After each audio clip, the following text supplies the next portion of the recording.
Hello दोस्तों, क्या हाल है। तारीख आज 8 जुलाई 2026, दिन बुधवार, हिंदी तिथि अष्टमी। और आइए बात करते हैं आज के मुख्य समाचार में देश भर की तमाम बड़ी खबरों पर नजर डालते हैं। देखिए, सबसे पहले तो आज के कुछ बड़े इवेंट। उत्तर प्रदेश के शिक्षकों के लिए बड़ी खुशखबरी है। आज 8 जुलाई से यूपी में मुख्यमंत्री शिक्षक कैशलेस चिकित्सा योजना शुरू होने जा रही है। तो आज बुधवार से ही कैशलेस इलाज का लाभ ले सकेंगे यूपी के शिक्षक और सरकारी कर्मचारी। और इस योजना के लिए आज 8 जुलाई से ही यूपी के बेसिक शिक्षा विभाग और सरकारी बैंक भारतीय स्टेट बैंक SBI के बीच MOU साइन साझेदारी होने जा रही है। तो इस योजना का लाभ उत्तर प्रदेश के 10 लाख से भी ज्यादा शिक्षकों और शिक्षा मित्रों को सुरक्षा कवच के रूप में मिलेगा। इसके तहत दुर्घटना इंश्योरेंस बीमा वगैरह का भी लाभ दिया जाएगा यूपी सरकार की तरफ से। और वहीं दोस्तों, आज मुख्यमंत्री योगी आदित्यनाथ चित्रकूट का भी दौरा करेंगे और यहाँ जनसभा को भी संबोधित करेंगे।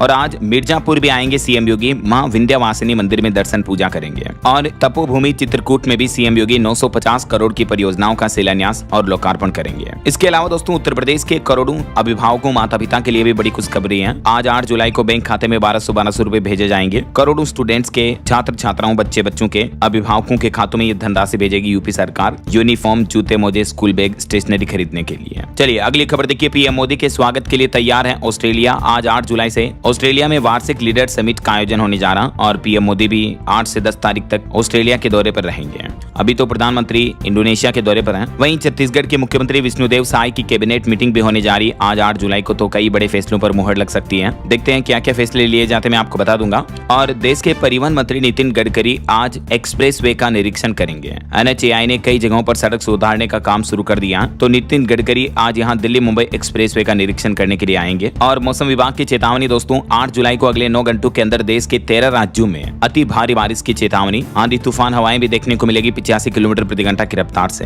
तो आगे मैं आपको बताऊंगा और भी पूरे मौसम समाचार विस्तार से। फिलहाल देखिए अगली खबर, अमेरिका और ईरान के बीच जहां युद्ध विराम चल रहा, इस बीच अब हॉर्मुज रूट में पिछले 24 घंटों के अंदर 3 और टैंकरों यानी जहाजों पर हमले का मामला देखने को मिला है। यानी देखा जाए तो दोस्तों, अमेरिका ईरान की जंग और हॉर्मुज जल डमरू मध्य में तनाव एक बार फिर से बढ़ गया है। 3 और तेल टैंकरों पर हमला हुआ और ईरान ने समुद्री मार्ग का उपयोग नहीं करने की भी चेतावनी दे दी है वापस। जहां अभी ईरान में पूर्व सुप्रीम लीडर अली खामेनेई की अंतिम यात्रा चल रही है, इस बीच हॉर्मुज रूट में ईरान के ये हमले देखने को मिले वापस। और ईरान ने इन 3 तेल टैंकर जहाजों पर मिसाइल से हमला करते हुए कहा कि इन जहाजों ने तय रूट छोड़ा और ऐसे में सुरक्षा की हमारी कोई गारंटी नहीं है। वहीं खबर है, ईरान ने अली खामेनेई के अंतिम संस्कार पर भारत का धन्यवाद अदा किया और कहा कि भारत ईरान की दोस्ती का यह अनमोल जज्बा हम कभी नहीं भूलेंगे। भारतीय जनता का भी आभार जताया ईरान ने। अली खामेनेई के अंतिम जनाजे में लाखों लोग उमड़े और इस दरमियान डोनाल्ड ट्रंप पर $100 मिलियन के इनाम का बैनर भी प्रदर्शित हुआ। चलिए आगे बढ़ते खबरों में देखिए आप अगली खबर। भारत के लिए एक और बड़े गर्व की बात है, पीएम नरेंद्र मोदी को मिला इंडोनेशिया का सर्वोच्च नागरिक सम्मान बीटांग आदिपूर्णा।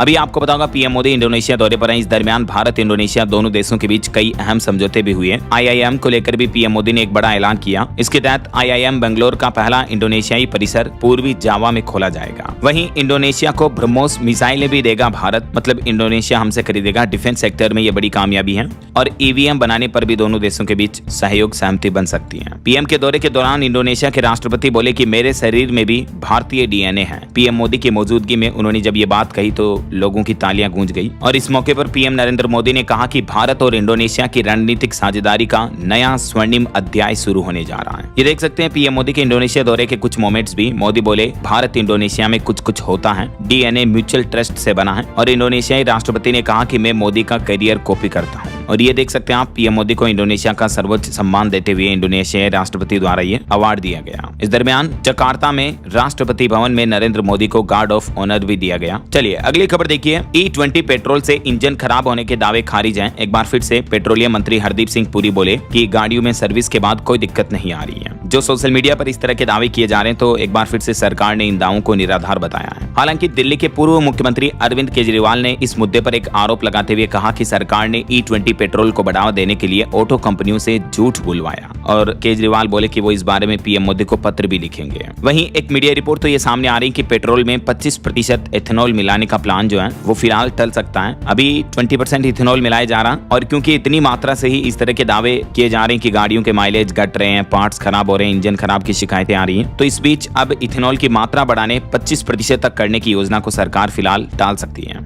ये रिपोर्ट भी सामने आ रही है। चलिए अगली खबर देखिए। राम मंदिर चढ़ावा चोरी चोरी विवाद मामले पर खबर है, बड़ी मछलियों को गिरफ्तार करके जेल भेजो तब जाकर कार्रवाई होगी। अजय राय ने ट्रस्ट के शीर्ष पदाधिकारियों पर गंभीर आरोप लगाए और वो बोले कि मंदिर की कमान संतों को सौंपी जाए। वैसे राम मंदिर चढ़ावा चोरी पर चंपत राय की भी पहली चिट्ठी देखने को मिली। उन्होंने चिट्ठी में लिखा कि अभी एसआईटी की जांच चल रही है और जब एसआईटी की पूरी रिपोर्ट सामने आ जाएगी उसके बाद मैं सब बताऊंगा, तब तक मैं मौन रहूंगा। उन्होंने इस चिट्ठी के साथ रामचरितमानस की एक चौपाई भी पोस्ट की है। ये चौपाई लिखी उन्होंने, धीरज धर्म मित्र अरुणारी आपद काल परीखियाहि चारी। इसका मतलब होता है धैर्य, धर्म, मित्र और पत्नी, इन चारों की वास्तविक परीक्षा संकट के समय ही होती है। और वैसे दोस्तों अभी आपको पता होगा राम मंदिर के अलावा उत्तराखंड चार धाम के बद्रीनाथ धाम पर भी चढ़ावा चोरी मामले की कुछ रिपोर्ट सामने आई थी। इसमें भी हेराफेरी को लेकर अब बीकेटीसी ने कार्रवाई की और आरोपी कर्मचारी नोटियाल को निलंबित कर दिया है। अभी 3 सदस्यीय समिति को ये जांच सौंपी जाएगी। चलिए अगली खबर देखिए। केंद्रीय कृषि मंत्री शिवराज सिंह चौहान ने लॉन्च किया प्रगति प्रोजेक्ट। 20,000 कृषि उद्यमी और 20 लाख से भी ज्यादा किसानों को सशक्त बनाने का संकल्प लिया उन्होंने। तो ये जो सरकार नई पहल शुरू करने जा रही, इसका फायदा क्या होगा? एक तो सरकार का कहना कि किसानों की पैदावार बढ़ाना और आय बढ़ाना, फसल विविधीकरण को बढ़ावा देना और कृषि को लाभकारी बनाना है। फिलहाल इस पहल का देश के कुछ इन प्रमुख कृषि राज्य जैसे एमपी, यूपी, बिहार, महाराष्ट्र, राजस्थान, बंगाल, असम और झारखंड वगैरह, यहाँ ये योजना लागू की जाएगी। और भी ज्यादा डिटेल्स आप देख सकते हैं इस बारे में। चलिए अगली खबर देखिए। एनपीएस योजना में सरकार ने बड़ा बदलाव किया है। स्वायत्त निकायों के कर्मचारियों को भी मिलेंगे निवेश के 2 नए विकल्प। जी हाँ, एनपीएस के नए नियमों के तहत अब स्वायत्त निकायों यानी सीएबी के कर्मचारियों को भी 2 निवेश के विकल्प मिलेंगे, जिसके तहत 75% तक इक्विटी निवेश के साथ आपका पेंशन फंड भी बढ़ सकता है। और वो कौन से हैं 2 नए विकल्प और किसमें कितना इक्विटी का फायदा मिलेगा, इस बारे में डिटेल्स आप चेक कर सकते हैं। सरकार ने एनपीएस के नियमों में ये कुछ प्रमुख बदलाव किए हैं। तो इस फैसले से कर्मचारियों को क्या क्या फायदे होंगे और ये नया नियम कब से लागू किया जाएगा, इसको लेकर वित्त मंत्रालय की तरफ से निर्देश भी जारी किए गए हैं। चलिए दोस्तों, सोना चांदी के भाव पर खबर आ रही है। एक बार फिर से गिरावट देखने को मिली। चांदी लगभग 6,000 रुपए टूटकर वापस 2,27,000 रुपए प्रति किलो आ गई है। सोना भी 1,500 रुपए तक सस्ता हुआ और अभी सोने की कीमत 1,44,000 रुपए प्रति 10 ग्राम चल रही है। पिछले महीने जून में चांदी में 38,000 रुपए तक की बड़ी गिरावट हुई थी, जबकि सोने में 15,000 रुपए तक की गिरावट देखने को मिली है। ये देख सकते हैं आप टेबल में रेट्स भी 31 मई से लेकर 30 जून के बीच कितनी गिरावट हुई है, क्या रेट्स में परिवर्तन हुई है। बाकी अभी अलग अलग कैरेट के हिसाब से सोने की कीमत क्या चल रही है,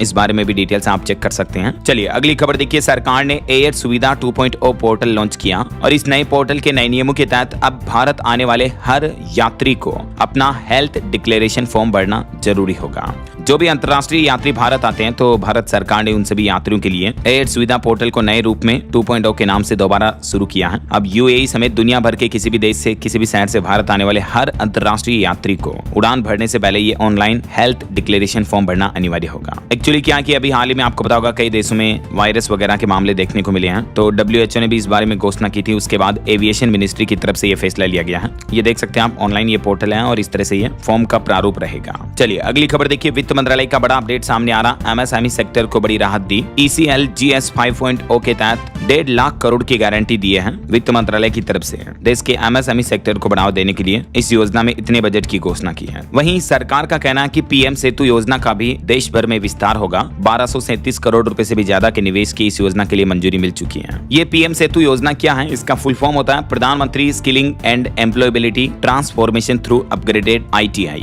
कुल ये 60,000 करोड़ की केंद्र सरकार की योजना है। तो अभी जो सरकार की तरफ से ये लगभग 1250 करोड़ का निवेश का बजट की घोषणा की है। इस बजट से पीएम सेतु योजना के तहत देश के ITI कॉलेजों को आधुनिक बनाया जाएगा। ये केंद्र सरकार की तरफ से बड़ा फैसला लिया गया है। और एक चौंकाने वाली रिपोर्ट सामने आ रही है कि वित्तीय स्थिरता के लिए AI एक तरह का खतरा बन रहा है। बैंक ऑफ इंग्लैंड ने इस पर चिंता जताई। आर्टिफिशियल इंटेलिजेंस पर और इसके बढ़ते जोखिमों को लेकर चेतावनी दी है बैंक ऑफ इंग्लैंड की तरफ से। बैंक का कहना कि AI में तेजी से बढ़ता निवेश और इस तकनीक से जुड़े खतरे आने वाले समय में भविष्य में वित्तीय व्यवस्था के लिए चुनौती बन सकते हैं, यानी बैंकिंग सिस्टम के लिए भी खतरा बन सकते हैं ऐसा। और अगली खबर देखिए। महाराष्ट्र पुणे के केतन मर्डर केस मामले पर खबर आ रही कि रिपोर्ट में दावा किया जा रहा कि सिया ने अपने बॉयफ्रेंड चेतन से 4 महीने पहले ही सीक्रेट मैरिज कर ली थी, यानी चोरी छिपे शादी कर ली थी। जबकि नवंबर में तो उसकी शादी केतन से होनी थी, लेकिन चेतन से उसने पहले ब्याह कर लिया था। और इस शादी में 2 उसकी सहेलियां भी गवाह बनी थी, उनसे भी अभी पुलिस पूछताछ कर रही है। वैसे आजकल इस तरह के मामले और भी बहुत ज्यादा देखने को मिल रहे हैं। देखिए तेलंगाना की भी ये एक और घटना। एक नर्स महिला ने खुद अपने ही पति को ड्रिप में टॉयलेट क्लीनर डालकर मार दिया, क्योंकि ये जो नर्स पत्नी महिला थी इसका एक्स्ट्रा मैरिटल अफेयर था, यानी पति के अलावा भी किसी तीसरे शख्स से इसके संबंध थे। जबकि इससे पहले भी इसने अपने पति को मारने के लिए छत से धक्का भी दिया था, लेकिन तब ये बच गया था। तो अभी तेलंगाना में एक नर्स ने अपने प्रेमी के साथ मिलकर ये साजिश रची और 35 साल के पति की हत्या कर दी। हत्या इस तरीके से करी कि ड्रिप चढ़ाने के दौरान जो बोतल शीशा होता ना उसमें टॉयलेट क्लीनर इंजेक्ट कर दिया था, तो नसों में वो एसिड चला गया, इससे उसके पति की मौत हो गई। ये इनकी रियल फोटो देख सकते हैं आप, अपने पति प्रशांत के साथ ये नर्स संध्या। ये घटना तेलंगाना के निजामाबाद जिले के मोपाल मंडल के न्यालाकल गांव की है और ये है इसका प्रेमी आरोपी अनिल, जिसके साथ मिलकर इसने ये साजिश रची। ये है आरोपी नर्स संध्या की फोटो। वो तो किसी को पता भी नहीं चलता, लेकिन माँ को जब शक हुआ तो उसके बाद माँ ने शिकायत दर्ज कराई, तब जाकर मामले का खुलासा हुआ। देखिए आप, फिर पुलिस ने पत्नी संध्या और उसके प्रेमी को हिरासत में लिया और पूछताछ की, तो फिर वो अपना गुनाह कबूल लिए। तो कहने का मतलब आजकल ऐसे मामले केस बहुत ज्यादा ही देखने को मिल रहे हैं, सावधान रहें जरा। एक और क्राइम की घटना देखिए, पंजाब के फरीदकोट का ये मामला है। घर बुलाकर अपने ही बॉयफ्रेंड की हत्या कर दी। एक महिला ने फोन करके घर बुलाया और उस युवक को महिला, उसके पति और भाई ने मिलकर मार दिया। देखिए आप। चलिए आगे बढ़ते खबरों में। देखिए अगला अपडेट आ रहा, भारत के बाहर इस्कॉन द्वारा रथ यात्रा आयोजित करने को लेकर विवाद गहराता जा रहा। और अब ऐसे में दोस्तों, इस्कॉन की विदेशों में जगन्नाथ रथ यात्रा को लेकर मतभेद पर अब पूरी मंदिर प्रशासन ने देश के राष्ट्रपति और प्रधानमंत्री को भी पत्र लिखा है। और अगली खबर आ रही है, दिल्ली हाईकोर्ट ने कॉकरोच जनता पार्टी का ट्विटर अकाउंट फिर से चालू करने का आदेश दिया। केंद्र सरकार ने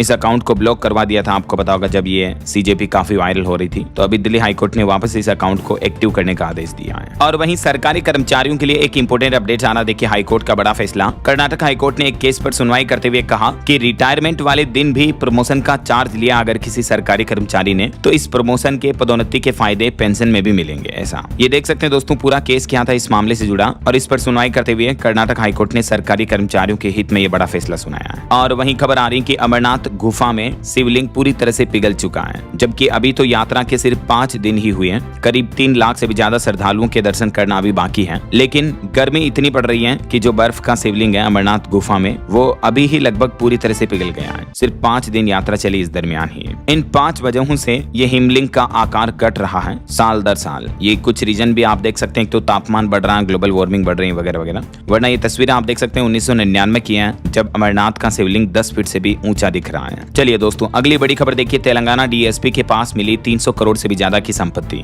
रिश्तेदारों, दोस्तों और सहयोगियों के नाम पर खरीदी करोड़ों की प्रॉपर्टी। तेलंगाना में एक पुलिस अधिकारी के पास ये भ्रष्टाचार से संपत्ति बनाने का बड़ा खुलासा सामने आ रहा है। और खबर है, भारतीय रिजर्व बैंक आरबीआई ने शुरू किया विनिर्माण क्षेत्र के लिए 115वां सर्वेक्षण, और इससे कारोबार की भावना का आकलन किया जाएगा, भारतीय रिजर्व बैंक का यह कहना है। इस सर्वेक्षण का उद्देश्य क्या है, कौन इसे आयोजित कर रहा है और इसका निष्कर्ष क्या निकलेगा, देख सकते हैं आप। ये सर्वे रिपोर्ट के बारे में ज्यादा डिटेल्स भी है। वहीं खबर देखिए, उत्तर प्रदेश की राज्यपाल आनंदीबेन पटेल ने इस तरह का बयान दिया। वो बोली कि लड़कियां पढ़ाई के दौरान प्रेग्नेंट हो जाती हैं और फिर उनकी जिम्मेदारी सरकार पर आती है। तो राज्यपाल ने लड़कियों को संदेश देते हुए कहा कि प्रेम कीजिए, लेकिन शादी आत्मनिर्भर होने के बाद ही करें। ये यूनिवर्सिटी के दीक्षांत समारोह के दरमियान उन्होंने ये बयान दिया। वहीं खबर है, पंजाब कांग्रेस में चुनाव से पहले राजनीति में बड़ी फूट टूट देखने को मिल रही है। प्रभारी बघेल बोले कि राजा वड़िंग ही प्रधान रहेंगे, जबकि चन्नी गुट बोला कि इन्होंने ही हाईकमान को गुमराह किया था। तो पंजाब की राजनीति में अभी ये बड़ी बगावत देखने को मिल रही है, पश्चिम बंगाल में टीएमसी की ही तरह। और कुछ वीडियो सामने आ रहे हैं, पंजाब कांग्रेस में चुनाव से पहले टूट का खतरा और बढ़ा। प्रभारी बघेल बोले कि राजा वड़िंग ही प्रधान रहेंगे और चन्नी ने नेताओं से मुलाकात की रील्स भी शेयर की हैं। तो ये वीडियो शेयर करने के बाद कंट्रोवर्सी और बढ़ गई ऐसा। चलिए खबर है, उत्तराखंड में 4 लेन प्रोजेक्ट के विरोध में मनेगा ब्लैक हरेला। एलिफेंट कॉरिडोर में पेड़ काटने पर सवाल उठे। पर्यावरणविद बोले कि कोर्ट में मामला है, फिर कटाई क्यों की जा रही है। उत्तराखंड में ऋषिकेश भानियावाला 4 लेन परियोजना को लेकर ये विरोध अब और तेज हो गया है, क्योंकि पौधे बहुत ज्यादा काटे जा रहे हैं। तो ऐसा वहीं भारतीय लोगों की घूमने फिरने की यात्रा पर एक रिपोर्ट सामने आ रही है कि इस बार यूरोप नहीं बल्कि एशिया बन रहा भारतीयों की पहली पसंद। थाईलैंड, वियतनाम, जापान, इन देशों की बुकिंग तेज हो रही है,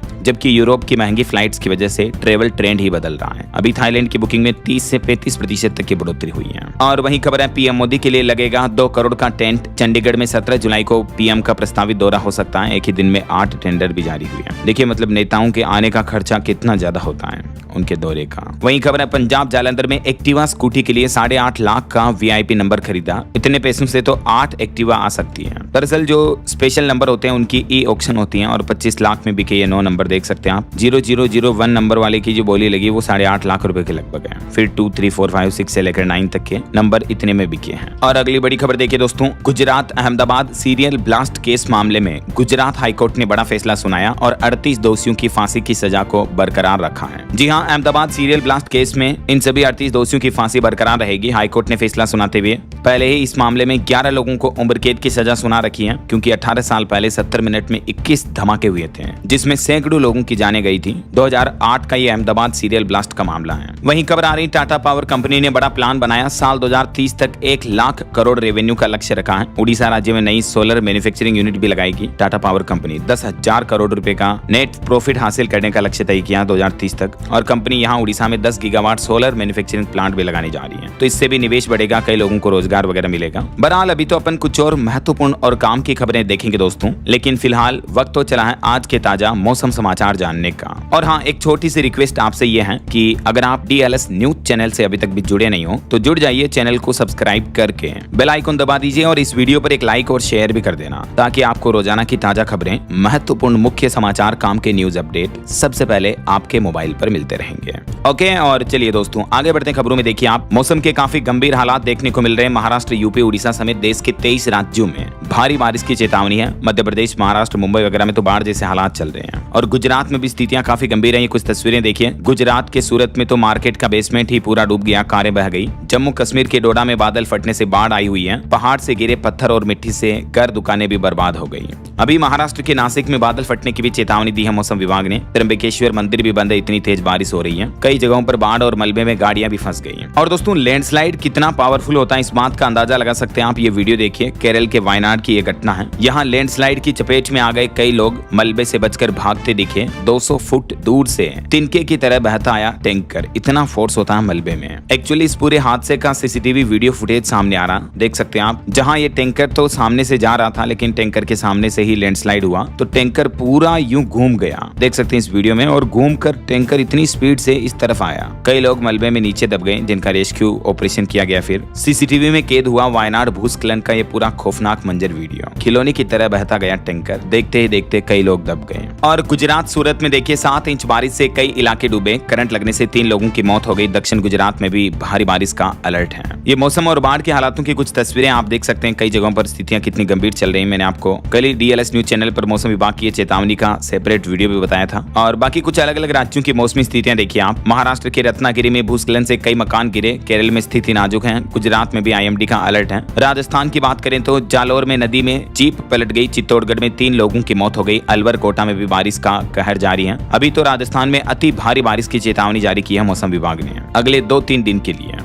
ये देखिए राजस्थान का मानसून मीटर इस साल भले ही एल नीनो का खतरा मंडराया हुआ, लेकिन उसके बावजूद सिर्फ 2% ही कम बारिश देखने को मिली है राजस्थान में। बाकी अच्छी बारिश हुई है। आज 8 जुलाई को भी सिर्फ जैसलमेर जिले को छोड़कर पूरे राजस्थान में बारिश का येलो और ऑरेंज अलर्ट रहेगा। और कल 9 जुलाई को भी 2 जिलों में चेतावनी नहीं है, बाकी पूरे राज्य में अलर्ट है। हालांकि 10 तारीख को पूर्वी राजस्थान के इन जिलों में बारिश की संभावना रहेगी। ऐसा चलिए अब देखिए, बिहार में राजधानी पटना समेत 15 जिलों में तेज बारिश चल रही है। नालंदा में मजार पर चादर भी नहीं चढ़ा पाए नीतीश कुमार। बिहार में 7 दिनों तक हेवी रेन का अलर्ट जारी किया मौसम विभाग ने। आज और कल 8-9 जुलाई को मौसम का हाल क्या रहेगा देख सकते हैं आप। बिहार के इन जिलों में भारी बारिश का अलर्ट है। हालांकि 10-11 जुलाई तक भी कहीं कहीं रुक रुक कर भारी बारिश की संभावना बिहार में बनी रहेगी। ऐसा और अब देखिए, मध्य प्रदेश के भी 35 जिलों में बारिश की चेतावनी। खजुराहो और मंडला में 4.5 इंच तक पानी गिरा। MP के जबलपुर में बारिश से एक 5 मंजिला बिल्डिंग भी गिर गई। इंदौर में मंडप में भर गया पानी। दूल्हे ने दुल्हन को गोद में उठाया। एक जगह यह घटना भी देखने को मिली। तस्वीरें आप देख सकते हैं। इंदौर के एक मैरिज गार्डन का मामला है।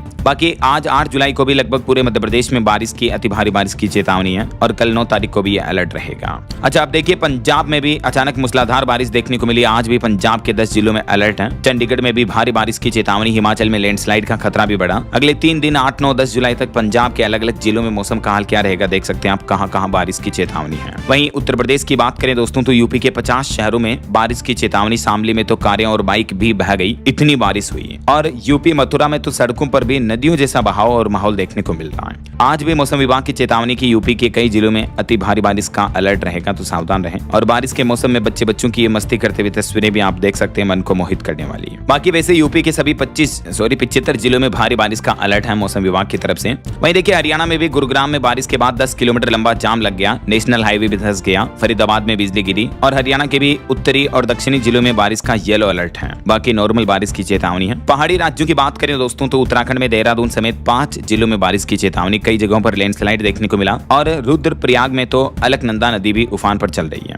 बाकी अगले 3 दिन 8, 9 और 10 जुलाई को उत्तराखंड में भी मौसम का हाल क्या रहेगा देख सकते हैं आप जानकारी स्क्रीन पर। और ठीक है सही, हिमाचल प्रदेश पहाड़ी राज्य में भी आज भारी बारिश की चेतावनी है। भूस्खलन और बाढ़ का भी खतरा रहेगा, तो मौसम विभाग ने एडवाइजरी में कहा कि लोग बाग संभावित क्षेत्रों से दूर रहें। ऐसा मौसम बुलेटिन के मुताबिक 8, 9 से लेकर 10 जुलाई तक हिमाचल प्रदेश के भी कई जिलों में भारी बारिश का अनुमान रहेगा, तो कई जगहों पर जल भराव और पेड़ गिरने की संभावना रहेगी, तो सावधान रहें। और भूस्खलन संभावित क्षेत्रों से तो स्पेशल दूर रहने की अपील की है प्रशासन ने। ओके, और बाकी दोस्तों अगले 2 दिन देश भर में मौसम का हाल क्या रहेगा आज 8 जुलाई और कल 9 जुलाई को देख सकते हैं आप जानकारी किन किन राज्यों में बारिश की चेतावनी है। अच्छा वैसे आप कौन से राज्य में कौन से जिले में रहते हैं दोस्तों, आपके राज्य और जिले का नाम मुझे नीचे कमेंट करके बताएगा जरूर। आपके यहाँ अभी मतलब मौसम का हाल क्या चल रहा है, बारिश वगैरह हो रही है या गर्मी का माहौल है, कमेंट करके बताना जरूर। और चलिए अपन मौसम अपडेट के बाद आगे बढ़ते हैं खबरों में, कुछ मार्केट अपडेट्स पर नजर डाल लेते हैं। तो देखिए बीते दिन भारतीय शेयर बाजार में सेंसेक्स 104 अंक गिरकर 78,181 पर बंद हुआ। निफ्टी भी 32 अंक कमजोर होकर 24,399 पर आया। वहीं एक रिपोर्ट आ रही कि भारत बना दुनिया की पहली पसंद निवेश, जो मतलब विदेशी निवेश है वो 44% तक बढ़कर अभी 39 अरब डॉलर पहुंच चुका है। यूएन यानी संयुक्त राष्ट्र की तरफ से ये लेटेस्ट रिपोर्ट जारी की गई है। और हमारे देश भारत में हवाई यात्रियों की संख्या भी मई में 9% बढ़कर 1.5 करोड़ के रिकॉर्ड स्तर पर पहुंची है। वहीं इलेक्ट्रिक व्हीकल पर एक रिपोर्ट देखिए, पिछले महीने जून में इलेक्ट्रिक वाहनों की बिक्री में जोरदार उछाल देखने को मिला, 108% तक की बढ़ोतरी हुई ईवी कारों की सेल्स में ऐसा। और वहीं महंगाई पर रिपोर्ट तो मैंने आपको कल ही बताई थी कि आने वाले समय में 15% तक महंगा हो सकता है आपका मोबाइल रिचार्ज करवाना। अगले 3-4 महीनों में टेलीकॉम कंपनियां ये रिचार्ज प्लान में बढ़ोतरी कर सकती हैं। जियो, एयरटेल, बीएसएनएल, वोडाफोन आइडिया वगैरह सभी कंपनियां बढ़ाने की फिराक में है। चलिए मार्केट अपडेट्स के बाद आगे बढ़ते हैं खबरों में। देखिए खबर हिमाचल प्रदेश में एचआरटीसी कर्मचारियों को वर्दी के बदले अब नकद पैसा दिया जाएगा, टेंडर भी जारी हो चुका है इसको लेकर। और कुछ बड़े हादसों और दुर्घटनाओं की खबरें देखिए क्राइम जगत से जुड़ी। एक तो राजस्थान के जयपुर में ये सड़क दुर्घटना हो गई, परिवार पर ट्रेलर चढ़ा दिया, 4 लोगों की मौत हो गई। वहीं ठगी धोखाधड़ी पर बड़ी खबर आ रही कि एक भारतवंशी बिजनेसमैन पर यह आरोप है कि उसने इंडोनेशियाई राष्ट्रपति से ही 425 करोड़ रुपए की ठगी कर ली है। अपने आप को सीआईए का एजेंट बताकर प्रेसिडेंट का भरोसा जीता और वो बोला कि 36 फाइटर प्लेन और मिलिट्री सिस्टम दिला दूंगा मैं। जहां पहले से ही अमेरिका में धोखाधड़ी के मामलों का सामना कर रहे हैं भारतवंशी कारोबारी गौरव श्रीवास्तव, उन पर अब इंडोनेशिया में भी ये बड़े फर्जीवाड़े का आरोप लगा है, वो भी उस वक्त जब पीएम मोदी इंडोनेशिया के दौरे पर है। तो ये उनकी तस्वीरें आप देख सकते हैं। और क्राइम जगत से जुड़ी एक और बड़ी खूनी घटना देखिए, कलयुगी बेटी का खूनी खेल। अनुकंपा नियुक्ति में नौकरी पाने और संपत्ति हड़पने के लालच में अपनी ही सगी मां की हत्या कर दी। 7 लाख देकर अपनी खुद की मां का कत्ल करवा लिया, क्योंकि एक तो मां की नौकरी लगी हुई थी, तो बेटी को पता है कि मां की मौत के बाद उसकी नौकरी उसके पास आ जाएगी अनुकंपा नियुक्ति में। राजस्थान के जयपुर जिले की यह घटना है, बड़ा ही सनसनीखेज मामला सामने आया। देखिए आप, अब आजकल पति पत्नी पर भरोसा ना करे, माँ बेटी के बीच भरोसा ना करें, बाप बेटे के बीच भरोसा ना करे, तो आखिर किस पर विश्वास करें, जरा सोचिए आप। क्या जमाना आ चुका है यार, बड़ा दुख होता है ऐसी घटनाएं और ऐसी खबरें देखता हूँ। चलिए कुछ इंटरनेशनल न्यूज अपडेट देखते हैं फटाफट से। देखिए आप, पाकिस्तान के बलूचिस्तान में आतंकियों ने 9 पुलिस कर्मियों को मार गिराया। वहीं चीन ने न्यूक्लियर सबमरीन से दाग दी बैलिस्टिक मिसाइल, प्रशांत महासागर में हड़कंप सा मच गया, अमेरिका भी घबराया। और चाइना देश में तो देखिए भ्रष्टाचार पर इतना कड़ा सिकंजा कसा जा रहा कि अरबों की रिश्वत बटोरने वाले एक अधिकारी को मौत की सजा सुना दी सीधी। देखिए चीन में रिश्वतखोरी, भ्रष्टाचार, धोखाधड़ी पर किस लेवल की सजा है यार। हमारे यहाँ तो सस्पेंड भी टाइम पे नहीं होते हैं ऐसे लोग। ऐसे ही कड़े कानून होने चाहिए, तभी सरकारी कर्मचारी बिना भ्रष्टाचार के काम कर सके, राइट। और खबर है सीरिया में फ्रांसीसी राष्ट्रपति के दौरे के बीच धमाके देखने को मिले। जिस होटल में वो ठहरे हुए थे उससे ठीक 125 मीटर दूर 2 बड़े ब्लास्ट हुए हैं। बावजूद उसके फ्रांस के राष्ट्रपति इमैनुअल मैक्रों बोले कि मेरा दौरा जारी रहेगा। अभी वो सीरिया की राजधानी के दौरे पर गए हुए हैं। चलिए अगली खबर देखिए, उत्तर प्रदेश पंचायत चुनाव को लेकर प्रधानों को प्रशासक बनाने पर हाईकोर्ट ने अब यूपी की योगी सरकार से जवाब मांगा। 10 जुलाई को इस पर फाइनल फैसला आएगा। वहीं खबर आ रही कि देश की पहली हाइड्रोजन ट्रेन चलने की लगभग तारीख सामने आ चुकी है। सरकार का कहना कि इसी महीने 17 जुलाई से ये ट्रेन दौड़ना शुरू हो जाएगी, क्योंकि पीएम मोदी खुद इस ट्रेन को हरी झंडी दिखाएंगे और फिलहाल ये इस रूट पर चलेगी। ऐसा इस ट्रेन की रफ्तार और खासियत क्या होती है देख सकते हैं आप, इस बारे में ज्यादा डिटेल डिटेल्स भी। हरियाणा, जिंद और सोनीपत के बीच चलेगी ये हाइड्रोजन ट्रेन, और ये कैसे हाइड्रोजन ईंधन फ्यूल से संचालित होती है, इस बारे में भी डिटेल्स आप देख सकते हैं। और एक चौंकाने वाली रिपोर्ट सामने आ रही दोस्तों कि हमारे देश में 1 करोड़ से भी ज्यादा शिक्षक हैं, तो क्या पहले से बेहतर हुई स्कूली शिक्षा? केंद्रीय शिक्षा मंत्रालय की तरफ से देश भर में स्कूलों की स्थितियों, बच्चों की संख्या और शिक्षकों की संख्या को लेकर ये अनुपात पर रिपोर्ट जारी की है। तो कहीं ना कहीं देखा जाए तो शिक्षकों की संख्या जरूर बढ़ी है, लेकिन स्टूडेंट की संख्या तो उससे भी ज्यादा बढ़ चुकी है ऐसा। और वहीं नौकरी पर भी एक रिपोर्ट आ रही कि नौकरी के लिए अब केवल डिग्री और अनुभव ही काफी नहीं है, बल्कि जैसे रेस्तरां वगैरह में उम्मीदवार के व्यवहार और ड्रिंक ऑर्डर करने के तरीके से भी नौकरी इंटरव्यू में युवाओं को जज किया जा रहा है ऐसा। और ऑटो इंडस्ट्री से खबर देखिए दोस्तों, मारुति विक्टोरिस कार 39,000 रुपए तक सस्ती हुई, 8 महीने में बिकी 1 लाख गाड़ियां, हाइब्रिड और सीएनजी ऑप्शन के साथ लेवल 2 ADAS सेफ्टी फीचर भी मिलेगा इसमें। वहीं WHO की तरफ से चेतावनी भरी रिपोर्ट आ रही कि हर साल 30 करोड़ लोग हो रहे फंगल संक्रमण का शिकार। WHO ने इसको लेकर वैश्विक रणनीतिक रिपोर्ट जारी की है, देख सकते हैं आप। और मेटा यानी फेसबुक कंपनी का कहना है कि 6 महीने में हमने 1.5 लाख सोशल मीडिया अकाउंट हटा दिए हैं। सरकार की सख्ती के बाद मेटा बोला कि बच्चों के शोषण के खिलाफ सख्त कार्रवाई की गई। चलिए, बिहार वासियों के लिए अच्छी खबर है। 21,000 करोड़ से बिहार में बिछेगा सड़कों और पुलों का जाल, सरकार लेगी लोन, अलग अलग जगह रोड डेवलपमेंट किए जाएंगे और पुल निर्माण करवाया जाएगा ऐसा। मुजफ्फरपुर समेत पूरे उत्तर बिहार में रुके हुए प्रोजेक्ट्स वापस शुरू होंगे। वहीं बिहार की राजधानी पटना के हाई स्कूलों में अब मिलेगी फ्री इंटरनेट वाईफाई की सुविधा, ऑनलाइन शिक्षा को बढ़ावा मिलेगा इससे। और बिहार के विश्वविद्यालयों में भी एक बड़ा बदलाव किया गया है। 4 वर्षीय CBCS स्नातक पाठ्यक्रम लागू हो चुका है, जिसमें छात्रों को कई नए विकल्प भी मिलेंगे। वहीं खबर है, अब बिना ग्राहक की मंजूरी नहीं बिकेंगे बीमा और म्यूचुअल फंड। भारतीय रिजर्व बैंक RBI ने बड़ा फैसला लेते हुए सख्त आदेश जारी किया। वैसे ये नए नियम 1 जनवरी 2027 से ही लागू होंगे, जिसमें ग्राहकों को बाध्य नहीं कर पाएंगे बीमा पॉलिसी वगैरह या इस तरह के प्रोडक्ट खरीदने के लिए ऐसा। वहीं खबर है दोस्तों, 1 अगस्त से अगले महीने महाराष्ट्र में ड्राइविंग लाइसेंस बनवाना अब मुश्किल होगा। मूल निवास प्रमाण पत्र के बिना आपको नहीं मिलेगा DL। ये भी नया नियम लागू हो चुका महाराष्ट्र में। और भारतीय स्टेट बैंक SBI की बड़ी सिफारिश देखिए, लोगों को मिले 1 करोड़ तक का होम लोन। पढ़ाई के लिए भी बजट बढ़ना चाहिए। विकसित भारत के लक्ष्य को ध्यान में रखते हुए SBI ने विभिन्न क्षेत्रों में ये लोन ऋण सीमा को बढ़ाने की अपील की है सरकार से और भारतीय रिजर्व बैंक से ऐसा। वहीं GST रिटर्न भरने वाले कारोबारियों के लिए बड़ा अलर्ट आ रहा। इस गलती पर रद्द हो जाएगा आपका रजिस्ट्रेशन। विभाग की कार्रवाई से पहले जान ले नए नियम। दरअसल एक तो GST टैक्स डिपार्टमेंट का कहना कि चाहे आपका व्यापार बंद है तो उस कंडीशन में आप अपना GST रजिस्ट्रेशन सरेंडर करें, और कोई भी नोटिस आता है तो उसका समय पर जवाब दें ऐसा। कारोबारियों के लिए GST की तरफ से ये अलर्ट जारी किया है। और खबर है, महाराष्ट्र ने शक्कर की MSP बढ़ाने और निर्यात पाबंदी हटाने की मांग की है सरकार से, मतलब केंद्र सरकार के द्वारा ये मांग की है। और बैंक लोन पर बड़ा अपडेट आ रहा है। HDFC बैंक ने MCLR में बदलाव किया। नई ब्याज दरें आज से लागू हो चुकी हैं। अब लोन लेना थोड़ा सस्ता मिलेगा, क्योंकि देश के सबसे बड़े प्राइवेट सेक्टर के बैंक HDFC बैंक ने ओवरनाइट MCLR की दरों में ये कटौती की है। इस कटौती के बाद अब HDFC बैंक की नई MCLR ब्याज दरें क्या होगी, देख सकते हैं आप जानकारी। वहीं खबर है, राजधानी दिल्ली में 70 लाख पौधारोपण महाअभियान शुरू हुआ। मुख्यमंत्री रेखा गुप्ता बोली कि हरित राजधानी बनाना सरकार का लक्ष्य है। गृह मंत्री अमित शाह ने इस अभियान की शुरुआत की। दिल्ली को पूरा ग्रीन कवर मिलेगा, 100 जलाशय और 70 लाख पौधे, इलेक्ट्रिक बसें। राजधानी दिल्ली के लिए केंद्र सरकार और गृह मंत्री अमित शाह ने पूरा ग्रीन मास्टर प्लान पेश किया है प्रदूषण को खत्म करने के लिए।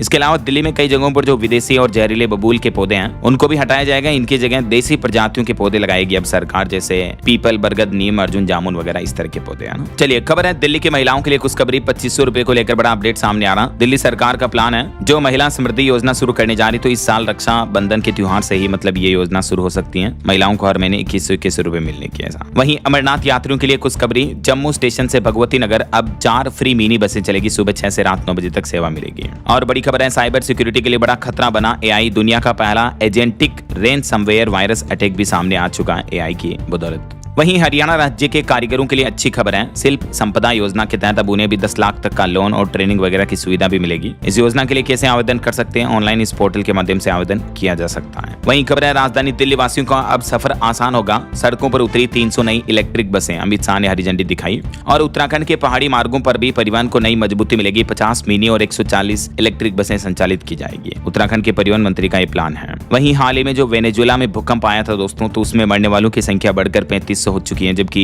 16,500 से भी ज्यादा लोग अभी भी गायब हैं। वहीं रेलवे का प्लान है, उत्तर प्रदेश, उत्तराखंड और महाराष्ट्र, इन राज्यों को नई रेल ट्रेन सेवाएं मिलेगी। और उड़ीसा पूरी रथ यात्रा के लिए भी 300 से ज्यादा स्पेशल ट्रेनें चलाने का ऐलान किया है खुद रेल मंत्री अश्विनी वैष्णव ने। वहीं पंजाब के 19 लाख से भी ज्यादा बिजली उपभोक्ताओं को बड़ी राहत मिली है। अब मात्र 6% ब्याज पर अपना पुराना बिजली बिल जो है बकाया वो चुका सकते हैं पंजाब वासी, है ना। वहीं देखिए, उत्तर प्रदेश में बढ़ेगा बिजली उत्पादन। NTPC ऊंचाहार में 800 मेगावाट के नई यूनिट लगाने की तैयारी कर रहा है। और और यूपी में विपक्ष का कहना कि 2027 के विधानसभा चुनाव में ही महिला आरक्षण मिलना चाहिए। अखिलेश यादव ने परिसीमन बिल में उच्च सदन की सीटें बढ़ाने की भी मांग की है। और यूपी में अब ग्रामीण स्वच्छता पर हर साल 750 करोड़ रुपए खर्च किए जाएंगे। सीएम योगी की कैबिनेट बैठक में यह बड़ा फैसला लिया। स्वच्छ भारत मिशन के तहत इस योजना को मंजूरी दी है। और उत्तर प्रदेश के सरकारी कर्मचारियों के लिए भी खुशखबरी है। भत्तों में 50% तक की बढ़ोतरी को योगी कैबिनेट से हरी झंडी मिल चुकी है। और वहीं खबर है दोस्तों, राजस्थान में होम स्टे पंजीकरण अब पूरी तरह ऑनलाइन होंगे। एसएसओ पोर्टल के जरिए आवेदन होंगे। और राजस्थान सरकार ने ड्राफ्ट बजट मैनुअल पर भी सुझाव मांगे। 20 जुलाई तक आम जन और विभाग भी सुझाव दे सकते हैं। इस ईमेल के माध्यम से आप अपने सुझाव भेज सकते हैं। वहीं राजस्थान के मुख्यमंत्री भजनलाल शर्मा ने केंद्रीय जल शक्ति मंत्री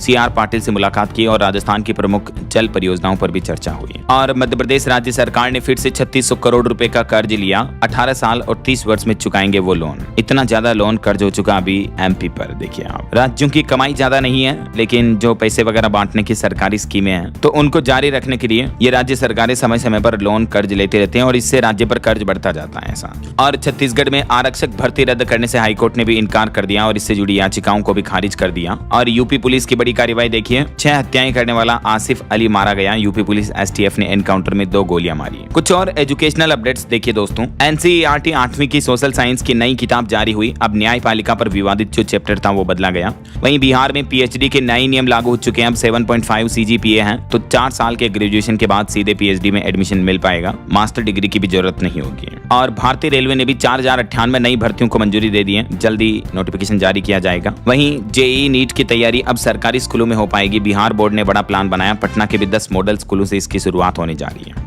और मध्य प्रदेश में एसआई सूबेदार भर्ती परीक्षा का फाइनल रिजल्ट जारी हो चुका है। संजय परमार बने टॉपर। वहीं देखिए, एक पढ़े लिखे शख्स की दास्तान। 500 आवेदन करने के बाद भी नौकरी नहीं मिली तो कंप्यूटर साइंस में फर्स्ट डिवीजन की डिग्री के साथ ग्रेजुएट बंदा अभी रेपिडो से ड्राइविंग कर रहा है। देखिए ओके। और बाकी खेल जगत से जुड़ी ये खबर आप देख सकते हैं। इस मैच के रिजल्ट का नतीजा क्या रहा। ओके। और अंत में आज के राशिफल पर नजर डाल लेते हैं। देखिए, वृष राशि वालों को नौकरी में खास पद मिल सकता है और धनु राशि वालों की भी इनकम के नए सोर्स बनेंगे। और भी कुछ अलग अलग राशियों का राशिफल आप देख सकते हैं स्क्रीन पर। और हाँ दोस्तों, आप मुझे कमेंट करके बताइए कि ओलंपिक खेल कितने वर्षों के अंतराल पर आयोजित होते हैं। कमेंट करके बताइए। सही जवाब देने वाले लोगों को रैंडमली सेलेक्ट होने पर डीएलएस न्यूज टीम की तरफ से शानदार सरप्राइज गिफ्ट जीतने का मौका मिलेगा। और इसी के साथ ही अगर आपको वीडियो अच्छा लगा तो इसे लाइक करना, शेयर भी करना। डीएलएस न्यूज चैनल को सब्सक्राइब करके बेल आइकन जरूर दबा देना रोजाना ऐसी इन्फॉर्मेटिव जानकारियां, महत्वपूर्ण समाचार देखते रहने के लिए। ओके, ख्याल रखिएगा अपने आप का, अपने परिवार का। मिलेंगे अगले नेक्स्ट अपडेट में। तब तक के लिए जय हिंद, जय भारत, वंदे मातरम।